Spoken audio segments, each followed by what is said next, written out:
这是一个有纵深感的。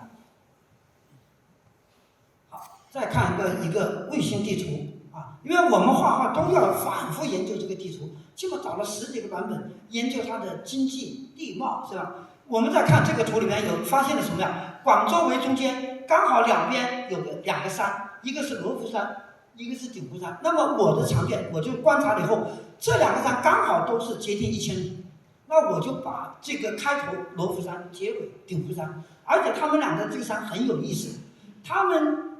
的比如说从它的那个景区龙口到广州的位置刚好是100公里。有时候是98，有时候100几，它有时导航走的像不一样。那么这2个距离相等，我画下我就觉得广州就像了我们的流，这边就是青藤，这边就是白虎，就觉得这个就讲的有点风水的感觉了。因为广州就说了，每次来台风，你看都说正面来，全都绕过去了，那么就觉得广州就是一个千年商都啊，每次它都能够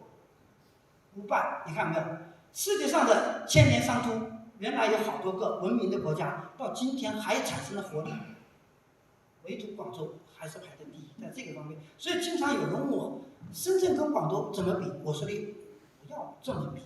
我们都是一个省的，一个是短跑，它的赛道不同，一个是短跑冠军，一个是长跑，短跑就跑得快，深圳怎么快？深圳速度，但是广州是比耐力。我到了2000年我还不衰败，全世界唯一一个不败的城市，所以没有可比性。所以我跟你讲，后来领导说：“哎，你这个画家解释的还有道理。”我说呢，你一个人厉害，深圳很厉害 ，number one，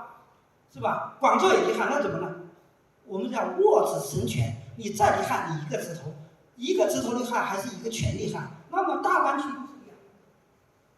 更厉害。所以这样才知道港珠澳这么连接起来，它的合力就更厉害。让我们理解了，我们再画这个画，你首先要把这些东西搞通，它的经济，它的14万亿，这个大湾区去年创造就是14万亿。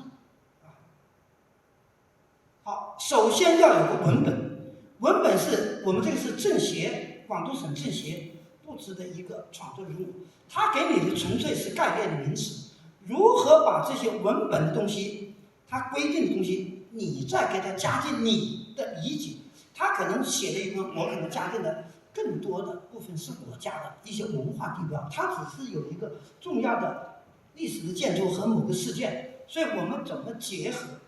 我们要考虑视觉，他要考虑它的可能政治的因素，如何把这个东西文本转化成视觉的图像，就要前期构思的，就是我们叫起稿人，这3个反复探讨的，跟省政协领导啊，最后把它转换成一个画面。好，这个就是我刚刚分析的了。你看，我没画长卷之前，我就按照千里江山图那么分，我当然那个高低就会有啊。其实你们看，刚刚最高的峰就是深圳的那个平安国际，第2高就是广州的小蛮腰，实际上也是这样的。我都对每个高峰的高度我都量过啊，查过。那罗浮山罗浮山1296啊，那个是1000米啊，1000米的高度，2个山的距离，一个95啊，都是95的样子啊。后边我们就说了，横看成岭侧成峰。岭南为什么叫岭南？背后有5个岭之山，所以广州的每次风都给它挡住了，北风的过来全部给它挡住了，是吧？再一个注脚，所以广州千年不败，它的地理环境决定了它千年不败，是这个地貌就决定了，它就是一个珠三角岭古人选的这么一个福地。好，这就是我对当时11个城市。就是我们的9+2画的一些草图，慢慢再开始深化啊。那么一到深化，我就要画这个画的时候，首先我画的是惠州的景，我整个用的墨很淡，为什么？我要造成节奏的变化，就像音乐一开始起来缓缓的，不要一开始都是个高音发出来，缓缓的慢慢到高潮。我是留给了深圳是个高潮，又平一点，广州有个高潮，是吧？它是这样的，有起伏。你不能都是拔高你的嗓子也哑，所以我一开始生态鸟、西湖是吧？惠州啊，一些那个九曲桥，它就看着就造一个，它实景也这样，但是我还是要选取它最有特色的，其他地方我就给它虚掉了。它的西湖还挺大，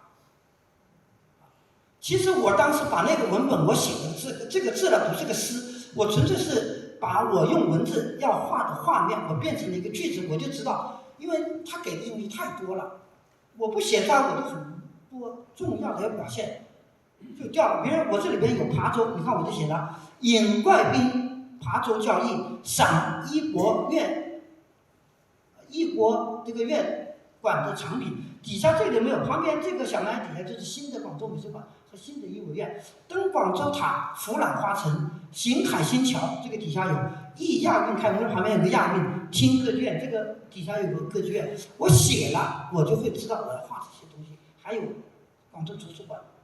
我们看一个局部，你看这是歌剧院，你看这些小人，其实我这个画是在深线上画的，人物也就比《千里江山图》的人大一点，像这个亚运馆的人大概就跟一个手指盖，告诉他们的是在